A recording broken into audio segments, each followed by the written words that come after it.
So would an example of that be the restricted list? Is that something where people just kind of say, okay, we have this resource, we really don't want anyone else to have it, even if that's not actually what's best for the economy of the country as a whole? Sure. There, I think, is a perfect example of how President Jokowi and Vice President Kala are trying to completely change the perspective. Right. Yeah. I think a lot of times we take too narrow a view or too shallow a view. But if you think about it a bit more broadly and also a bit more pragmatically, yeah. Actually, since you touch on negative investment list and investment restrictions, I have a great example. Current law prohibits foreign investment in universities. Yeah. So 0% foreign ownership allowed in universities. So what does it mean? Well, universities like Monash or Yale and US, what have you, they end up creating joint ventures and campuses overseas in places like Malaysia or Singapore or there's in Australia, and our students have to go there. And obviously all the tuition we have to pay in dollars, yeah, right? All the living expenses we have to pay in hard currency. The restriction against foreign investment here, ironically, ends up promoting hard currency outflow there. Why are people, I understand your point, why is it that people cannot understand this very simple explanation that I think proves that reforming this is in your own economic best interest? What is the thing that stops them from seeing the logic of that? Is it just that they're selfish? No, I think my hope is that the answer is leadership. For the first time in a long time, we actually have at the pinnacle of government, president and vice president who are both businessmen. Right. Right. I think they bring a very pragmatic, very practical, very simple, commonsensical perspective, which perhaps is very different from army general or academic or what have you. So with that influence, I'm American, and I think a similar wave, correct me if I'm wrong, but it seems like a similar wave of optimism and let's do it happened in 2008. And I think the Obama presidency took many years to get even a fraction of his original idea for universal health care passed. Right. And that was largely due to, I'd say, both political resistance as well as private resistance. In Indonesia, for something like the negative investment list, if you're talking about something like e-commerce or even about universities, where is the resistance coming from the most? Is it the government or is it the outside companies which are pretty happy with their profit margins as they are? Unavoidably, it's always what we call incumbents, right? People who are very established, very entrenched, very comfortable with the system as it is, right? The status quo. And I think probably many of our friends here in the audience know who they are or what that's like, right? Because many of you are going against precisely those people, right? Change always creates winners and losers, or can be uncomfortable. But our gamble basically is that reform can be painful in the short term, but pays off surprisingly fast. Yeah. So it's not like you have to wait for so long. Yeah. Is this sort of reform? Is this something that we can see change within a year? Is that too fast? Is that something we can believe in? I would say you should start seeing positive changes within 1 year, but I think you'll really see changes 3 or 4 years out. Yeah. And actually, I'll give you a very simple example of economic reform. Gas stations. Gas stations in this country, Ongka Bensin, used to be a monopoly given to our state-owned oil and gas company, Pertamina. And for the longest time, for maybe decades, the gas stations here used to be dilapidated, right? It used to be terrible, dirty, service was lousy, the quality of the gasoline was suspect sometimes, mixed with water and what have you. And then, they opened up to foreign competition, and Shell came in, Petronas came in, maybe ExxonMobil, some other players came in, and they opened with brand new, shiny, well lit, you know, with I see the audience nodding. yeah, with assistants in nice uniforms, and they take credit cards and so on. And you know, Pertamina had to suddenly respond, right? They had to renovate their gas stations. They had to improve service. They had to start taking credit cards. They have to open a mini mart in their gas stations, and so on. And I believe prices came down, quality improved, and only 4 or 5 years later, what happened? You know, Petronas shut down, right? They folded. They couldn't stand it in the end. So now what you see is Pertamina with significantly nicer gas stations, and Shell. They still have Shell gas stations and maybe some others, right? So in the short term, it can be uncomfortable because you're forced to compete, you're forced to respond, right? Profit margins do collapse because of competition, but the industry improves, and that happened very quickly.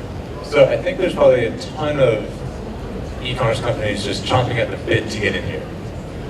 Is this something, will we see the e-commerce Shells, the e-commerce Exxons in Indonesia within a year? Or do you think this is a battle that's going to take a little bit longer? I think it's going to happen quite quickly.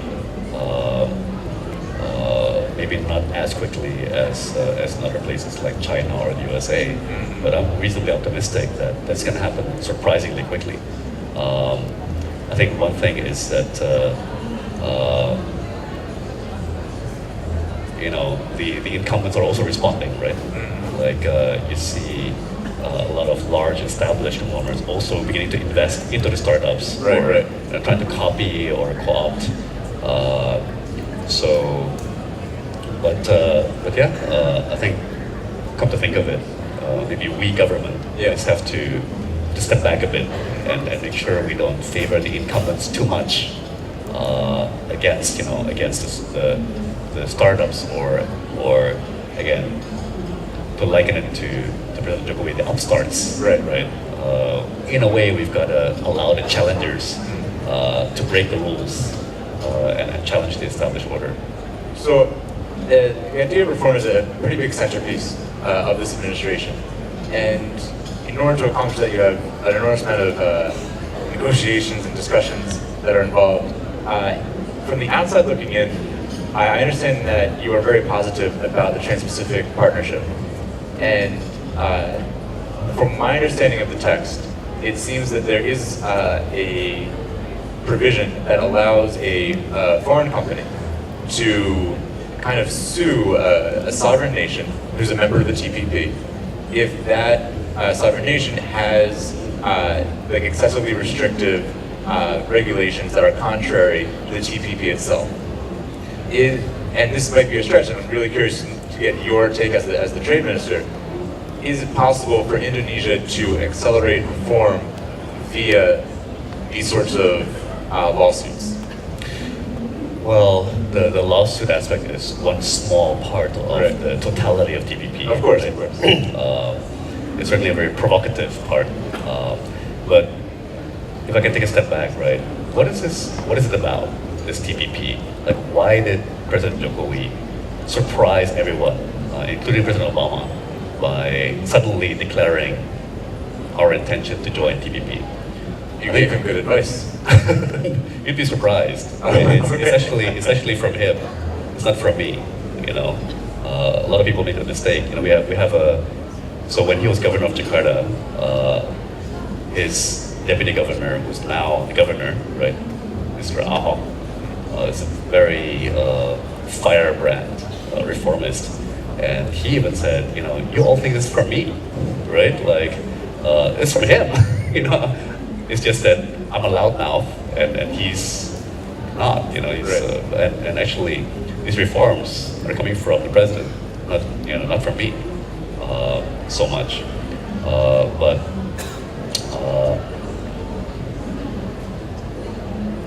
the way I try to explain it is, both President Jokowi and Vice President Kala, like, to them, the declaration of intent to join TPP is about signaling that we intend to be first class, No, we don't want to be second class.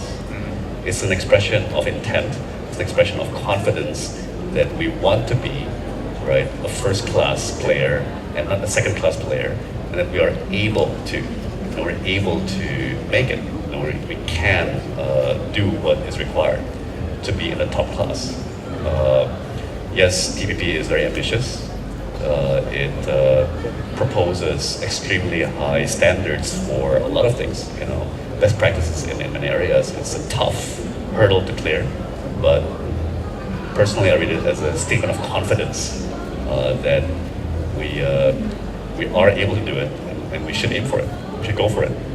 So I'm sorry to harp on that point again, but so does this mean that that like lawsuit provision, do you think that won't play a role in the future reforms? Just doing TPP itself, I understand in general will force a variety of reforms, but it feels like that's the sort of provision that opportunistic, powerful companies overseas are going to really seize upon. It's a global issue, David. Europeans, for the Americans, for the Australians. It could usher into a brave new world of international lawsuits. Yeah. So I'll give you one example. Australia apparently was shocked because Australia implemented this plain packaging for cigarettes. Oh yeah, I heard of tobacco, that. right? Yeah. And basically, maybe Philip Morris, I forgot exactly which company, but one of the major tobacco companies actually sued the Australian government in Hong Kong arbitration, and in a very opaque, non-transparent arbitration process, won, right? So this is not so much developing countries against rich countries, right? Australia is also aghast, right? That a corporation can sue, quote unquote, the government over policy, and I think, from what I know about it, what concerns the Australian government not so much is the outcome, but the process, the transparency. Their focus now is on transparency. Now, give you another aspect.